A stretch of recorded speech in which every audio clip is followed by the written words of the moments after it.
हर तरह के प्रावधान उसमें है और वो प्रावधान छपे हुए भी हैं और प्रैक्टिस में भी कई तरह के वो प्रावधान हैं, उनके तहत उनको आना चाहिए था।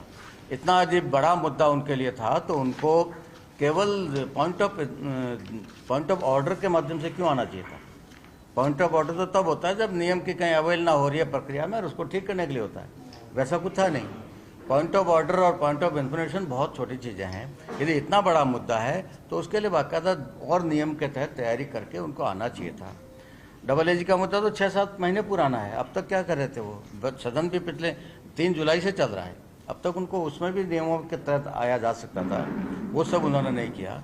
तो उस पर आसन से कल यही व्यवस्था दी गई थी कि आपको यदि कोई आपत्ति है, कोई मुद्दा उठाना है, उस संबंधित नियम के तहत आप आइए और मैं आपको अवसर दूंगा, मौका दूंगा। उस बात को उन्होंने माना नहीं, अपनी मनमानी अपने तरीके से उन्होंने सदन को चलाने का प्रयास किया, आसन को चलाने का प्रयास किया, तो आसन उस दबाव में नहीं आया और जो उचित निर्णय आसन को करना चाहिए था उन्होंने किया। आपने कोशिश क्या की उनको मनाने की, आपकी ओर से कितनी बार बता रहे हमने उनको उस समय भी चलते सदन में भी प्रयास किया उनको समझाने का, वो नहीं माने। उनके सचेतक से भी, उनके नेता प्रतिपक्ष से भी संपर्क किया।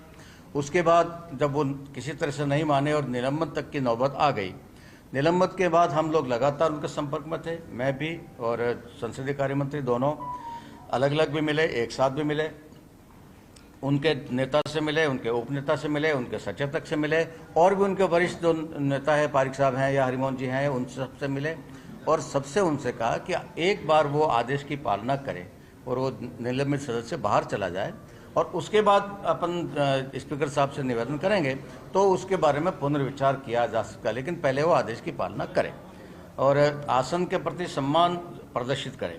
वो उन्होंने नहीं किया।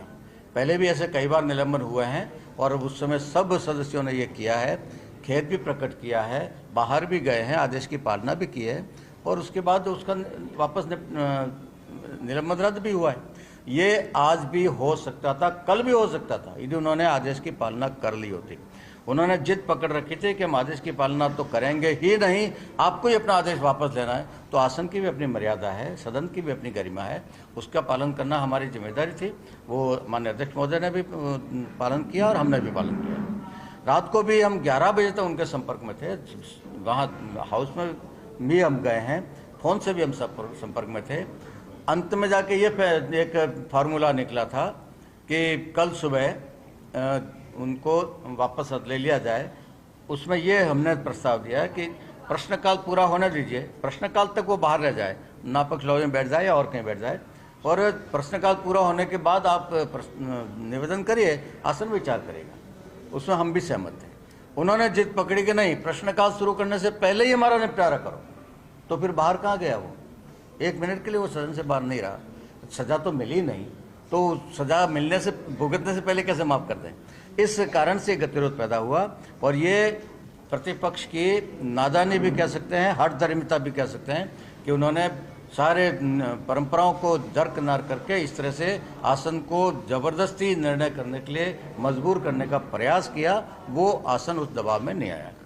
आज भी जो कुछ चल रहा था, सदन की कार्रवाई ठीक चल रही थी, जो आज का एजेंडा था पूरा हुआ है, प्रश्नकाल भी पूरा हुआ है, शून्यकाल भी पूरा हुआ है और उसके बाद भी चर्चा थी, वो उसमें भी कई मान्य सदस्यों ने भाग लिया है और उसके बाद ये अंतिम चरणों में ये निर्णय हमको और करना पड़ा।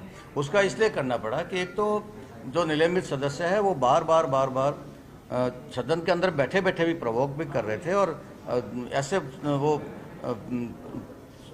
अपना उनकी बॉडी लैंग्वेज ऐसी लग रही थी जैसे वो सदन के किसी निर्णय की परवाह नहीं करते, वो भी ठीक नहीं था।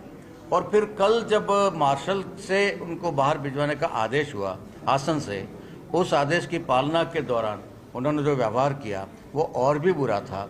उस निलंबित सदस्य ने खुद ने 2 पुलिस कर्मियों को अपने मुंह से दांतों से काटा है और 2 में से 1 महिला है।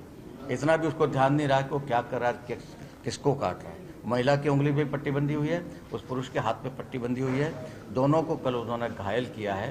तो ये और भी एक आग में घी का काम इसने किया कि जिसको इतनी भी तमीज़ नहीं है, इतना भी जिसको विचार नहीं है कि मैं क्या कर रहा हूँ, तो वो गलती की माफी क्या मांगेगा। उस घटना और फिर भी आज सवेरे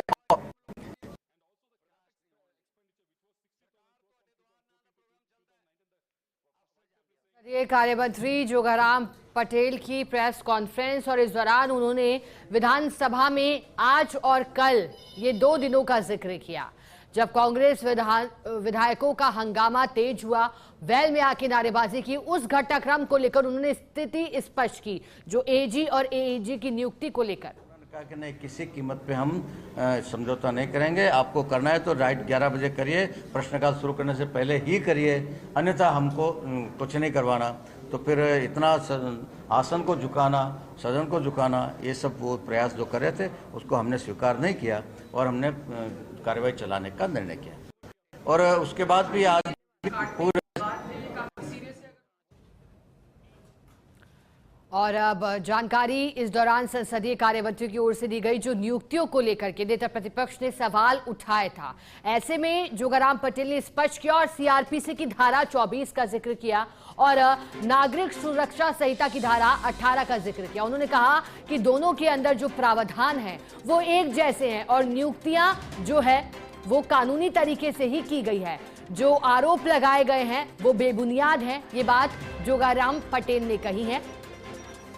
विपक्ष के आरोपों का खंडन जोगाराम पटेल की ओर से किया गया है। दरअसल नेता प्रतिपक्ष टीकाराम जूली ने नियुक्तियों को लेकर के कुछ सवाल खड़े किए थे। डोटासरा जी को कर दिया जी जी।